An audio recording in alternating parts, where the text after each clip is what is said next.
I mean, I'm sitting here with two guys that are college educated. All right, voice levels up. Voice levels up.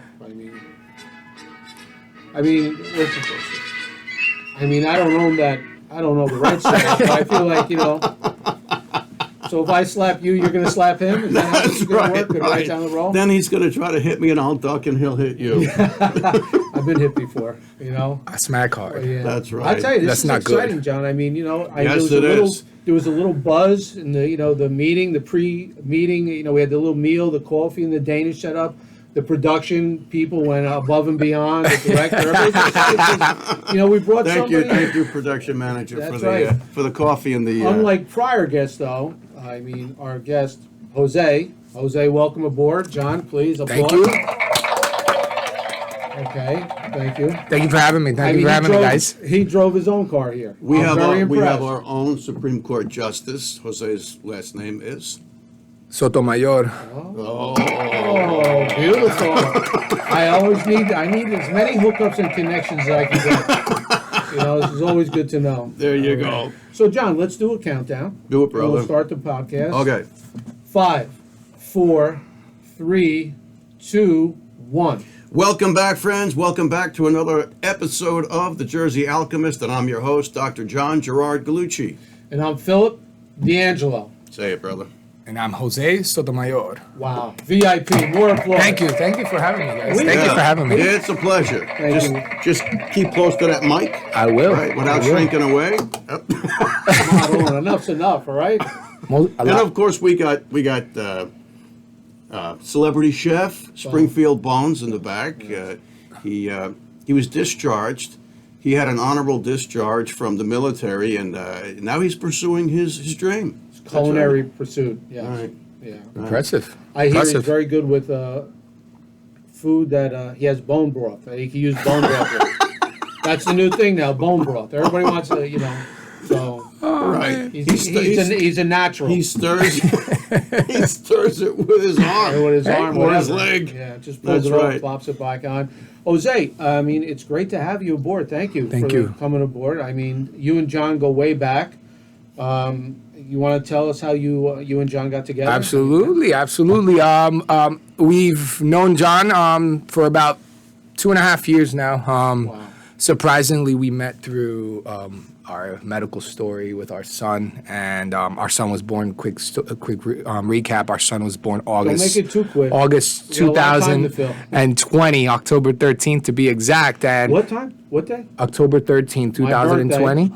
He was born in Hoboken, New Jersey. His birthday was the 13th. Yeah, the 13th. birthday. Meant to be. His first birthday was Friday the 13th. How awkward So was was that? mine. His first birthday. So, Yeah, it was born What? Friday the 13th. wow. No.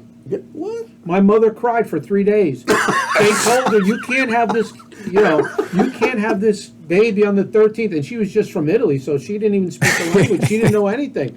And of course, the story of my life, I came when I wasn't supposed to, and the rest is history. All of her relatives must have been in black doing the sign. Oh, yeah, come on. Some of my aunts still don't talk to me. I could tell you his first birthday that Friday was scorching hot. It was about 104 degrees last For year. October, wow. And that was August of Friday, August 13th of last year, 2021. That the weather was brutal, and we had about 40 people come to the birthday. Wow. And we started at around 3 o'clock. By 5 o'clock, everybody gave me the excuse they were too hot, so most of them left, which is okay. I understand. At least they showed up, and that's the important part of it. But As you time could goes on, imagine- you start weeding the relatives out anyway. yeah, you know how that works. Yeah, absolutely.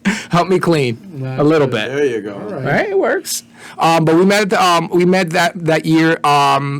Interestingly enough, our son was born with Hirschsprung's disease, which Dr. Gallucci, John, was an expert at treating in terms of the procedures required to get past his disease.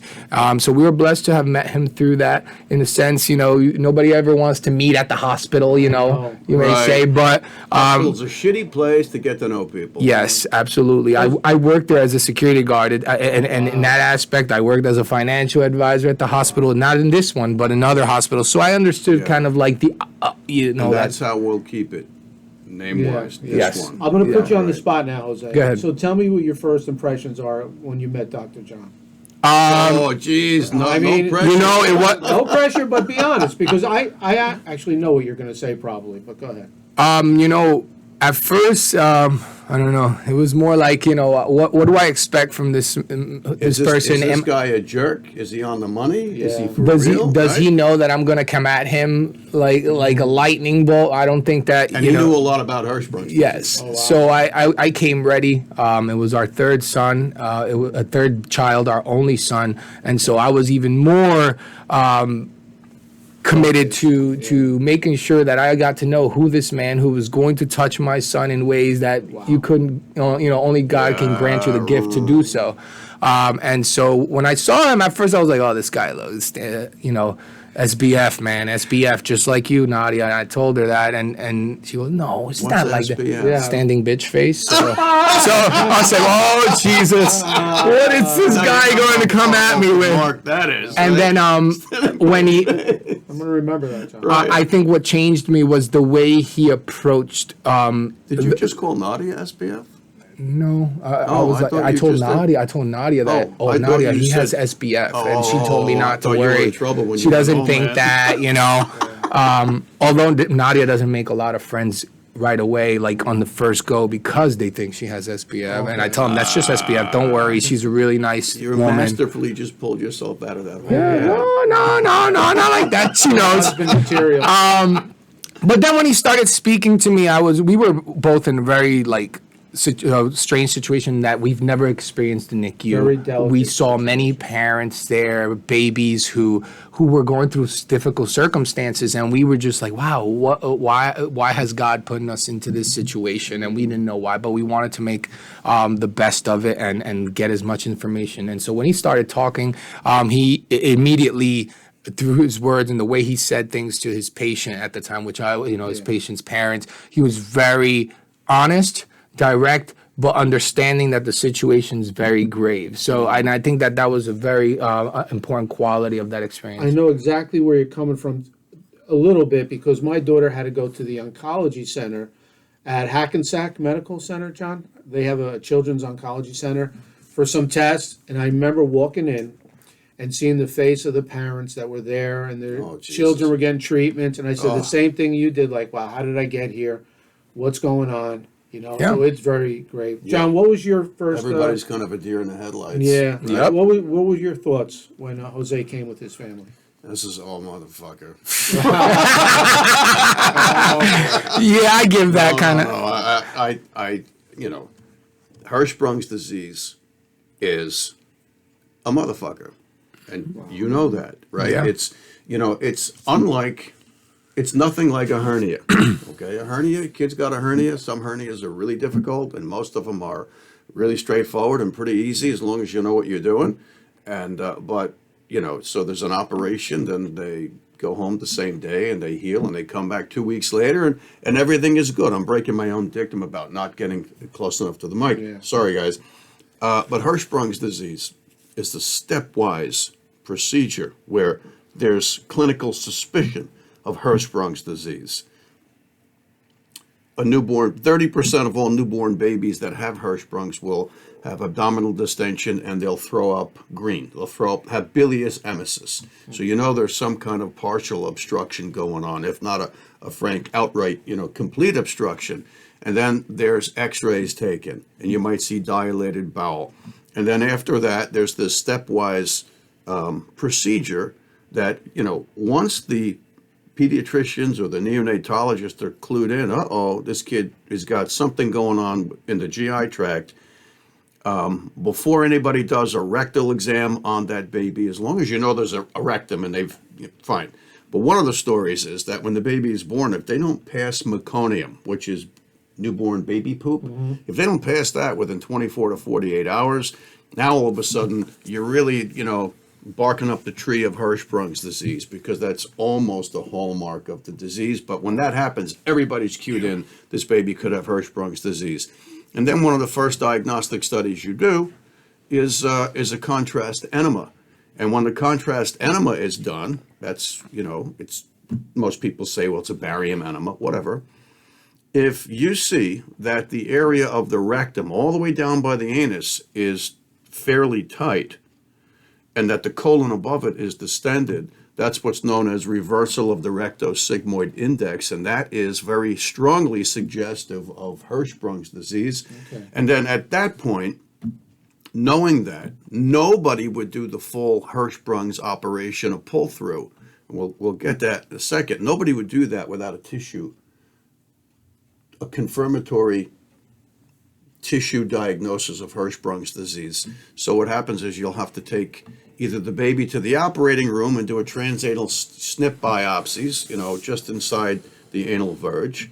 And I'm kind of dumbing it down. I'm not going to get too technical, but most centers will have either the surgeons or the gastroenterologist use what's called a suction rectal biopsy gun. And it's a little kind of a smooth, round edge trocar that goes into the anus. It's calibrated so you know how far in you go. You got to push it down so that you're grabbing the mucosa on the bottom, so to speak, or the backside, posterior mucosa. And it's generally done by two people. One person pulls back on a big syringe plunger to create a negative suction at the tip, while the surgeon or the gastroenterologist fires the gun. And when it fires, it'll cut a piece representative of the area that has to be sent to pathology. And it's generally, it's a pathologic diagnosis. I'm not going to get into that. But if your baby's got Hirschsprung's disease, by the final patho, then you're looking at what's called a pull-through, which means the area just above the anal verge. And the anal verge is where the perianal skin, if you go inside, right, the perianal skin changes to the lining or the mucosa of the rectum. It's got goblet cells and it makes mucus and whatnot. So it's not the skin around the outside, it's the inside of the canal. And so from there all the way up through the area, so that you get all the Hirschsprung's bowel, that has to come out, and then you pull the normal bowel down. And in some centers, they do it without a big incision. Other centers not. Most places do it now without an intervening colostomy, which is where you pull out the healthy bowel and they poop into a bag for several months. And some places do it without. And why they're vacuuming in this hallway now drives me crazy. But I hope that we're not. Now we're gonna be okay. I hope that we're not. John, a clean hallway is a happy hallway. Yes. Right. Keep the riffraff out of there. There's two hair cutting salons out there, so I guess it's better than tracking their hair into here. Okay. So well, generally, that's the idea with Hirschsprung's disease. So how many times did your son go to the OR, or was he? At least, others attempted biopsies before we had a diagnosis. I think that it was just two. The first biopsy was the enema, which wasn't conclusive. I think you came up to me. I remember that moment because I was livid. I knew that if that didn't come back, that they would have to actually put him in the OR and do the actual suction rectal biopsy. And him had already gone through all these things. I was angry for him, and that was, as a parent, that's what a lot of it was. But I knew I had to be patient because it wasn't just me going through it. It was my wife. It was every other family in that room. Yeah. It was, and I think finding the strength was important. Jose, were you a religious person? Growing up, that? yeah. I mean, I thought I was in a cult when I was growing up. To be honest with you, I love my mom to death. Like my mom is an amazing, beautiful woman, but church was difficult for me. Yeah. I would be lying to you. Did you lean on God when? Absolutely. I mean, I recently overheard you talking about how, most of us who believe in God, we don't, many of us don't go to church anymore. And yeah, we should go. Some of us should go once in a while. I don't think it's something. I've always said the church is in your heart, and the Bible is what you live every day. So that's how I kind of focus on it. I don't get a chance to really get into the whole, I've been there with my mom, catch the Holy Spirit and maybe, I don't know. I've always told her I never. So is this going on though? You were leaning. Absolutely, but I knew that in these moments and the moments that you need to find the strength, you need to lean on him. He is real. I do believe that God is real, and he works mysteriously through people who are good and bad as well. We have no saying in what he does and why he does it. We just have to try to make the best of understanding it and doing it. But in these moments, it was beautiful to finally kind of see the culminating, conclusion of this journey that my son's and who continues to be having. Now he's in the recovery stage, but we continue to have as a family, and putting us together here is just literally a testament to that specific moment in time. And so it's a beautiful experience now that I go back and look at it, because I've learned not just about my son, but I learned about my past, growing up with Hirschsprungs and not knowing. I didn't even know it was Hirschsprungs till I was about 18 years old. Wow. So growing up, I was like, what the hell's on my stomach? Where are these incisions? Right. I was afraid to take off my shirt. I was afraid to talk to people about it. Sure. I never understood why I'd go to school and I'd had to go to the restroom 5 or 6 times a day, and I'm like, am I normal? Yeah. Like, I don't see kids going as often. And so it was weird, it was really weird. My dieting wasn't good when I was younger because my mom never taught me about Hirschsprungs. And I think that she didn't do it out of malice. I think she did it out of just literally trying to forget about that time. Is your mom still with us? Yes, my mom is still with us. She's 67 years old. What does she think of your son in this whole saga? She must be like amazed. She's in love with him. Yeah. That's just the most important thing. Right.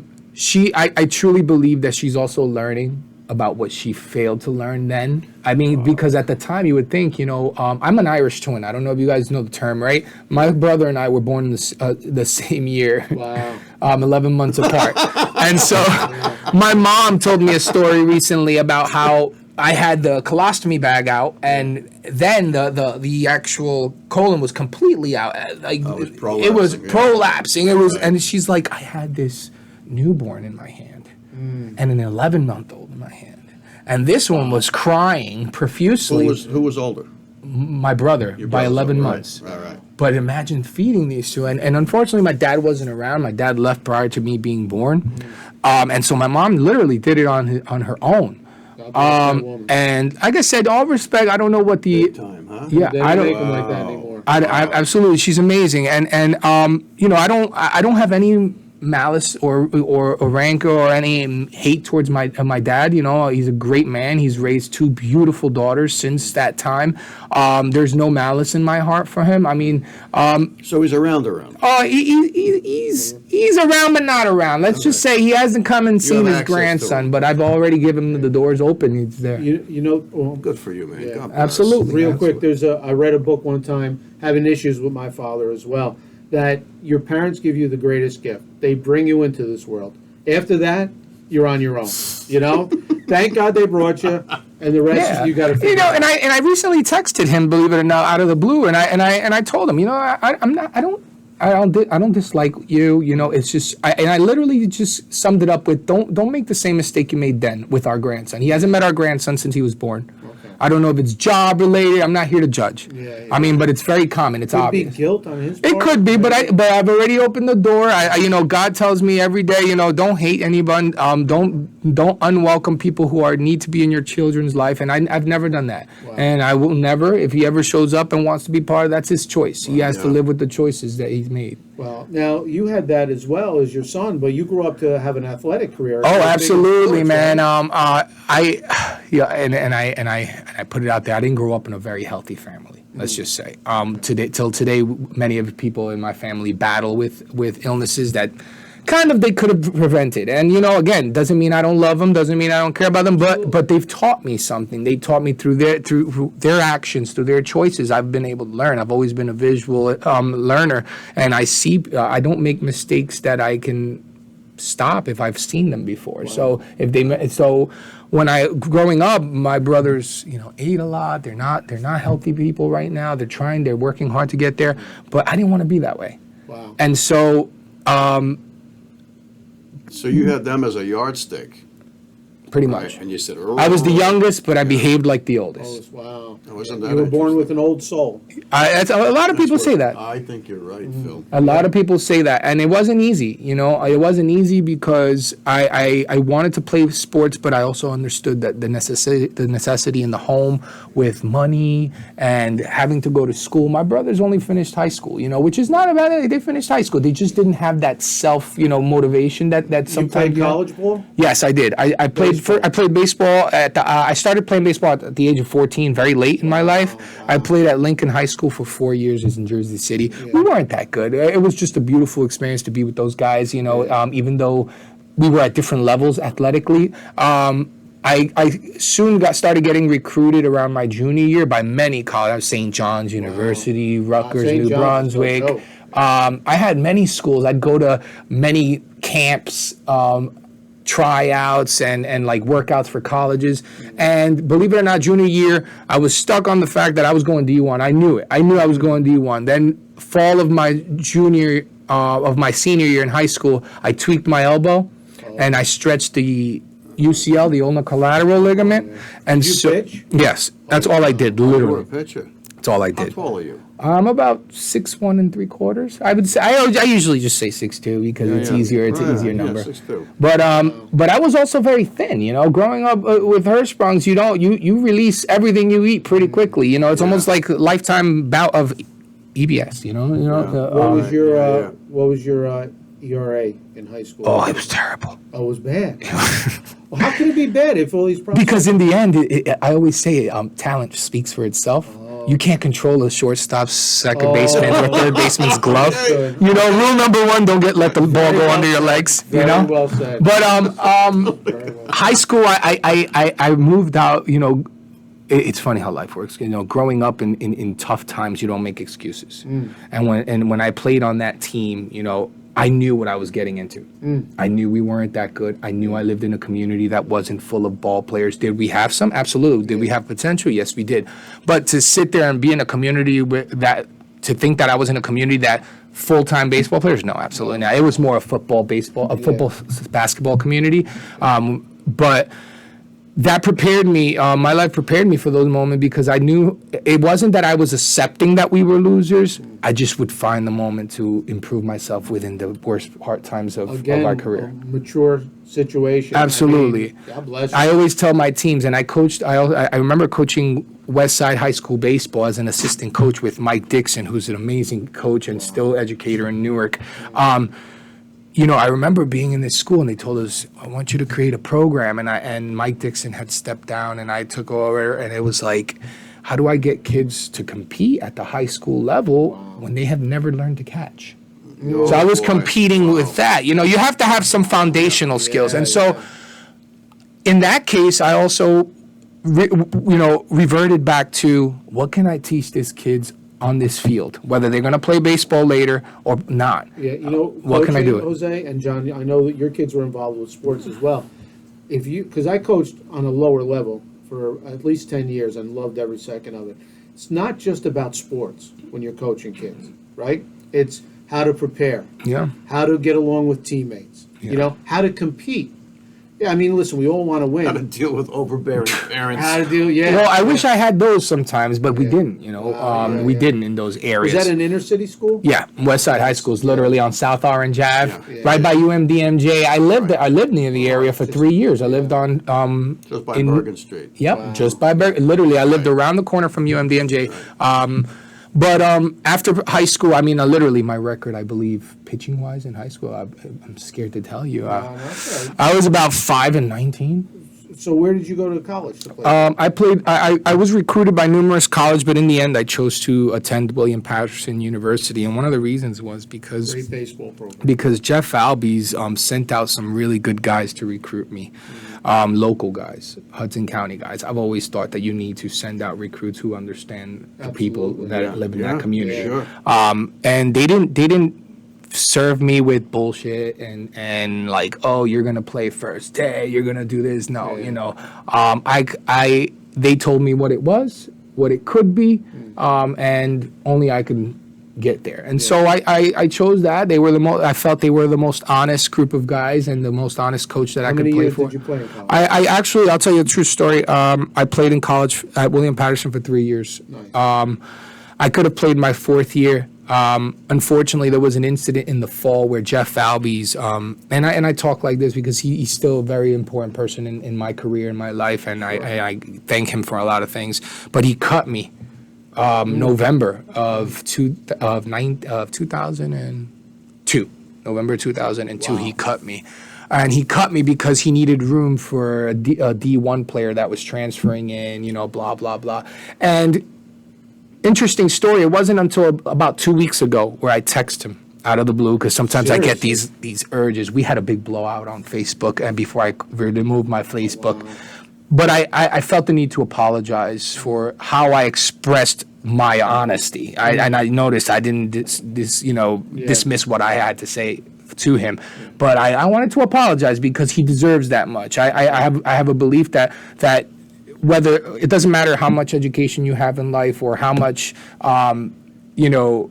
experience you have in life, you respect life experience in general. So if I met a 90-year-old who never went to school, you know what? I'm still going to listen to some of his stories. You know why? Because that's 90 years of life. And so this is how I approach a lot of my elders and a lot of the people that I look up to is, what can I learn from you? What can I grab from you? Well, a lesson learned there is you can't really control what life throws at you. No. So it's how you react to it. Because life's going to hit us all, right or wrong. No. Yeah. Everybody, we're all going to get our turn in the barrel. Yeah. And when it's your turn, are you going to let it eat at you, destroy Absolutely. you, stress you, or are you Yeah. going to control it, move on, Yeah. and become a better person? So for was it? William Patterson D3? It was a D1A, D3. It was a D3 school, tier 2 at the time. I believe it's tier 1 now because of the funding. It's tier 1. Our rivals were Montclair. right, of We course. played Montclair to the fullest at that time. We had some really good experiences those 3 years.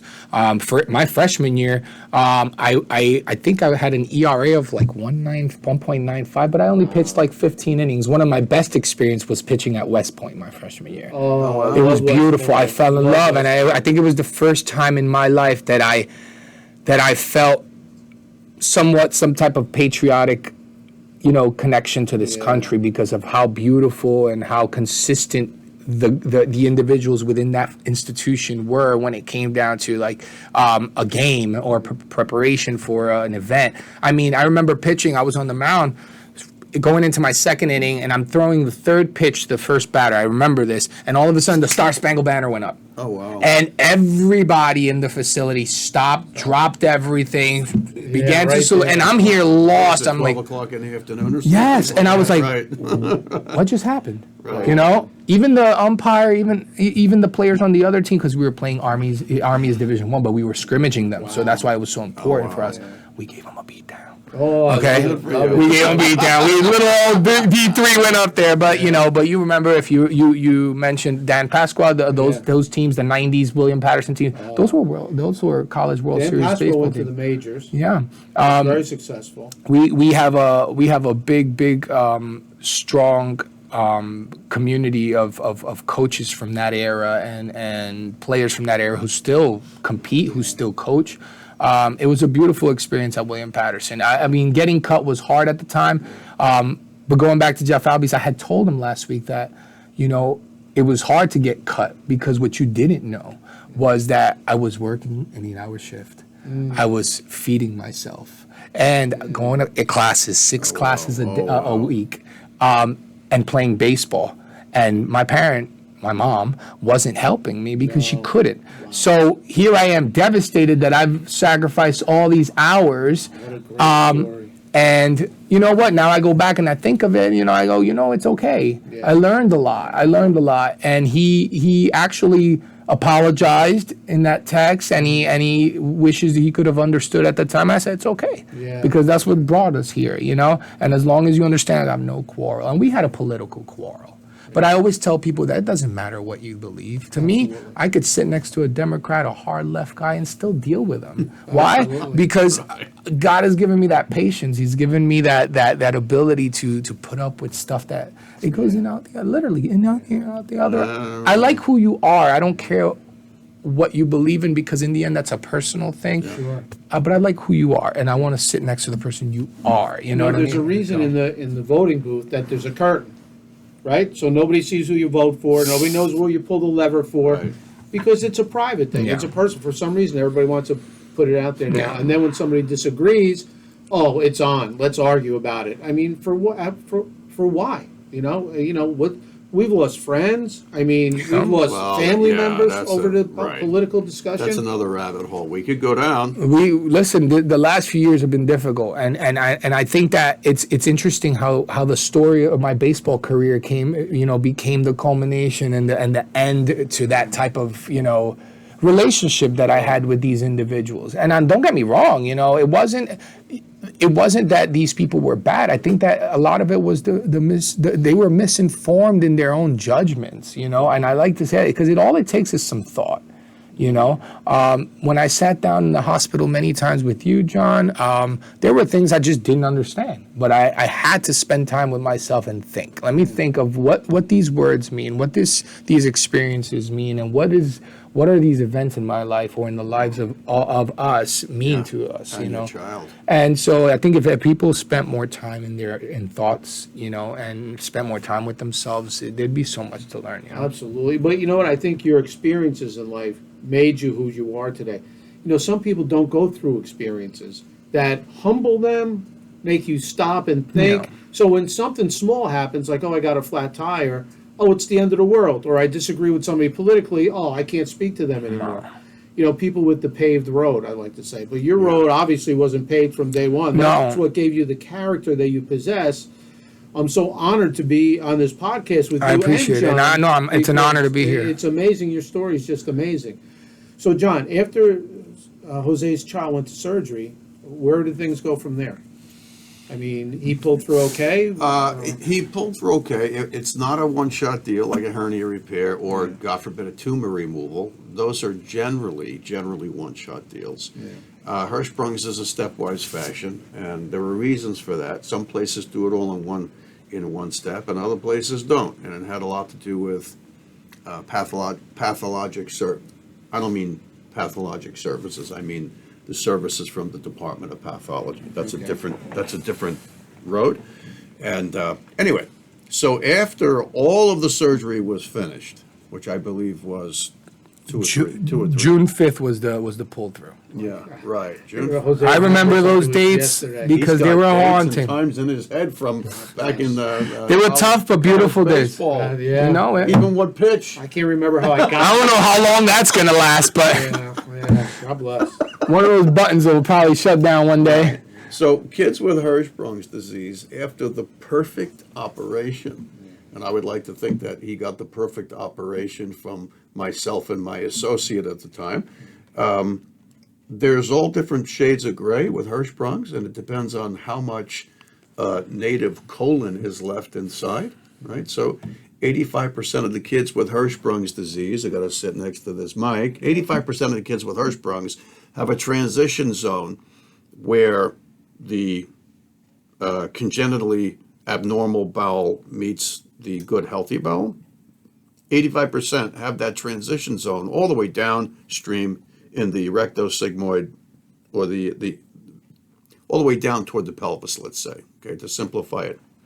Which means that after you take that bad intervening segment out and you reconnect things, they've got most of their colon left. And the job of the colon is not to digest food. It's simply to absorb water and electrolytes like sodium, potassium, and whatnot. So for the kids that are left with no colon, now you've got a situation where they have no colon, they've got their small bowel, and there's different ways of dealing with that. But that's tough because what they eat generally shoots down through their small bowel, and the small bowel's job is to absorb, proteins and fats and whatnot, lipids, and not necessarily act like the colon. So the more colon you have, the easier generally it's going to be. And some kids have not much colon left. And so our patient here had kind of a rocky road because 50 to 60% of the kids who've had the perfect operation still have dysfunctional bowel habits, and you probably We're dealing with understand some that, there, but but you understand that better than anybody because you kind of went through it. yeah, and even till today, I mean, it wasn't until our son was born where I really started taking my diet really seriously. Because growing up, I didn't understand how it was difficult. I would tell my mom, they need to serve water in school. She goes, why? Well, you're not drinking the milk. I said, Mom, every time I drink the milk, I'm running 6 or 7 times to the bathroom. Yeah, that's a problem. And I like milk. Don't get me wrong. I like my bowl of cereal, but I can't drink it because the milk doesn't do well. Now people, well, he's lactose intolerant. Well, it's a little bit different this time, you see, because not only am I lactose intolerant, I also suffer from the irritable bowel syndrome, which has been all my life. So what I've learned to do is control when I eat, what I eat, and make sure I remember what types of food cause my body to respond the way it does. Upheaval, So I've cut like pernil pork. You guys love pernil. I'm sure you've had it. When they roast a pig and they I love that, but I can't eat it. I can have one little bite and it's over. You're ahead of the game because as you get older, like these two old timers over here, I don't eat a quarter of what I used to. The pastas. Me too, and I'm still dealing with trying to get rid of my gut. Yeah. You had an incident at the time during that almost around the time frame between the surgery and his pull through. Oh yeah, right, and that's right. That's right. He was right in the middle of it, wasn't Yeah, he? right in the middle. Yeah, No kidding. yeah. I had to have part of my colon removed. I think it was between January and April of 2021, if I'm correct. Well, right? I got my 5th attack of diverticulitis. Now we are old men. Hey, I remember my 5th attack. Right. So and so It was a yeah, Tuesday. and I ended up having a robotic and open hand assisted, if you will, extended sigmoid colectomy by friends of mine, and I like to say they saved my ass. Literally. And and they're really good at reminding me about how they saved my ass. Thank you, fellas. Friends are for. They don't mind telling you you're full of shit. So if I you had need to. my surgery was difficult because I had a lot of scarring and adhesions on the inside, and so it lasted close to 6 hours. And these guys were really, really good surgeons. So I gave really good surgeons a run for their money, and then as a matter of fact, I got COVID Christmas Eve of 2020. On top of that. Right. And just as I was coming out of that, because I got the long haul COVID, I was ready to come back to work. Boom. 5th attack of diverticulitis, and off to the OR I go. And that was a son of a bitch. Yeah. That was a real son of a bitch. And I think during that time that I was out, your son was waiting for his reconstruction, wasn't he? I was getting upset with you. Well, yeah. I was like, "Where is this guy?" And then they had the other. I don't want to put his name out there, but they had another one. And I said, no, I want Galuch. Yeah. I want the G-man.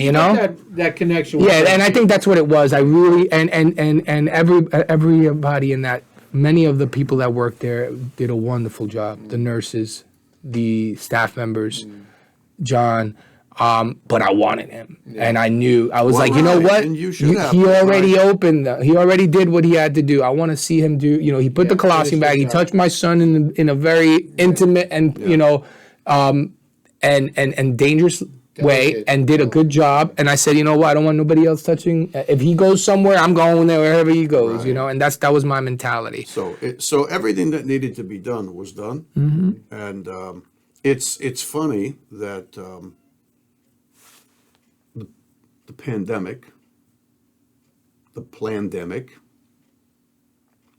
caused delay in 3 kids with Hirschsprung's disease. It caused delay because the hospital deemed the pull-through as, non-emergent surgery, which it's certainly non-emergent surgery, right? But each of the 3 kids had a form of Hirschsprung's that this taught me a great indelible lesson that if you got a high transition zone where your transition zone's all the way up by the splenic flexure and the transverse colon, it's all the way around to the hepatic flexure.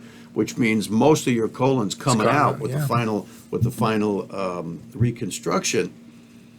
The last thing you want to face in the OR when you have a baby completely opened up on that table is that you can't reach the anus because the transition zone is so high. It's so far away. Now, the colon will always reach, but sometimes you get worried about the blood supply. And that's really where the rubber meets the road, is the blood supply. If you have to start taking and cutting major blood vessels that supply the end of the colon just to get it to reach, now you've cut some of your blood supply, and is the end of the colon that I'm pulling down, is it going to die? Did you just screw the pooch by taking its blood supply? Yeah. And that always got me a little bit worked up. But in each of the 3 kids, COVID was the delaying factor. And what happened was everything on the inside, the length of the bowel, the blood vessels, everything grew and elongated. And when it came time for the pull-throughs, it was just, everything just went right down. And quite frankly, I was amazed and so thankful, so thankful. So it all worked out great surgically. It did. And he got what he needed. But like I said, more than 50% of the kids with Hirschsprung's disease still have constitutional issues, Yeah. even after the perfect pull-through. And that's something that most of the kids will grow out of. But then beyond that, actually, you're the expert, right? So we already talked about that. You're the expert on how Hirschsprung's will affect somebody through the rest of their adulthood. Yeah. You get the big bucks, though. That's what sounds like. I mean, this has been a fantastic episode. Yeah. It should Thank be you, an guys. easy one to alchemize, if you will. Well, yeah, I mean, there is no real dark issue here other than the fact that we live in a 3-dimensional existential world where we are constantly dealing with what I would call spiritual attack, strife, disease, whether it's a congenital anomaly or a genetic thing. And I would like to say that the way this plays to me spiritually, because this is how we roll on The Yeah. Alchemist, we try to alchemize it by pulling it around and saying something in a very positive light spiritually. You get a little guy who was born into this 3rd dimension with something like Hirschsprung's disease. Wow. And it's very touching to me that he was born unto you and your wife, his mom.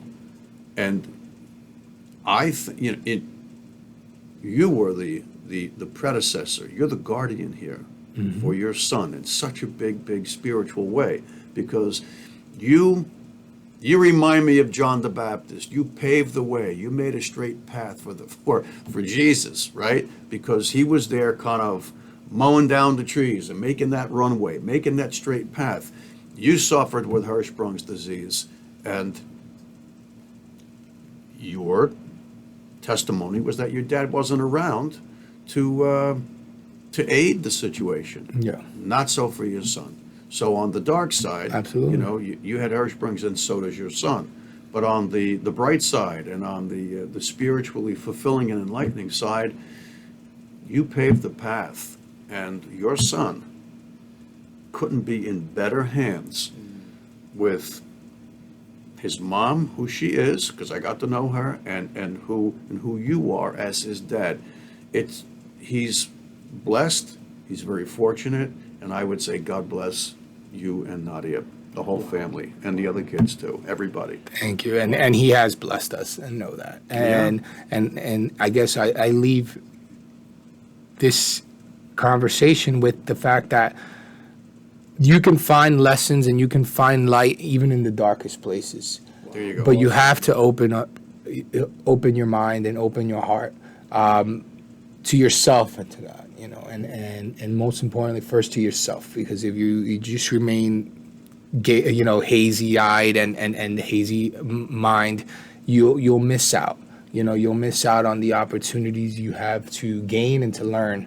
I was always taught that individuals who miss out on opportunities don't miss out because they're not ready. they miss out because they don't have the eyes and the intellectual ability to recognize when that opportunity is in their face. And so I've been blessed to have taken advantage of opportunities when I've seen them. People have thought of me as crazy, as Oh, you are crazy. for doing it, but Well, we I'm have here in common. today, so Yeah. that works. Beautiful. What a Amen, great brother. job. Thank you, Amen. gentlemen. What what an impressive. You guys are amazing. No, we're just Keep got- up what the an great impressive work. young man. Thank for you. I that. look forward to being back. Thank you for watching us on the Jersey Alchemist. If you like what we're doing, press like, follow, and Subscribe. and Definitely. share. And share. And Tell share. your friends. Listen, Absolutely. sharing is big, and I'm going to tell you why. Because just like the 2020 election, we were growing in leaps and bounds with our viewership, and then all of a sudden, by about the end of the evening last Thursday, all of a sudden, boing, everything dropped off. How does that happen? How does it just drop off when our viewership was going up, up, up? I call it shenanigans. I'm looking at the monitor. I should be looking at the camera. A lot of shenanigans. Shenanigans going on here. So if you share the Jersey Alchemist, if you like what we're doing here, people, for God's sakes, you know what? We have to combat shadow banning and censorship. If you share this, it's hard for them to stop it. Amen. See you next time on the Jersey Alchemist. Free the Jersey Alchemist. Let's chant. Free the Jersey Alchemist. That's it.